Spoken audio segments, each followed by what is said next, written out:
আজ তোমাদের দেখাবো সহজ এবং ঘরোয়া পদ্ধতিতে নরম তুলতুলে চিকেন মোমো, যা খেতে দোকানের মতোই এবং স্বাস্থ্যকর। এর জন্য আমি নিয়েছি 100 গ্রাম বোনলেস চিকেন। চিকেনটাকে মিক্সচার গ্রাইন্ডারে দিয়ে দুটো কাঁচা লঙ্কা দিয়ে ব্লেন্ড করে নেব। এবার কড়াইয়ে সামান্য সাদা তেল দিয়ে রসুন কুচি, আদা কুচি দিয়ে চিকেনটা দিয়ে পরিমাণ মতো নুন দিয়ে হালকা ভেজে তুলে নেব।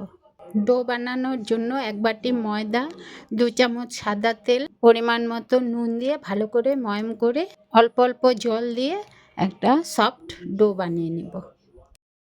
ভেতরে পুরের জন্য একটা বাঁধাকপি কুচি করে কেটে নুন মাখিয়ে কচলে ওটার জল বের করে নেব।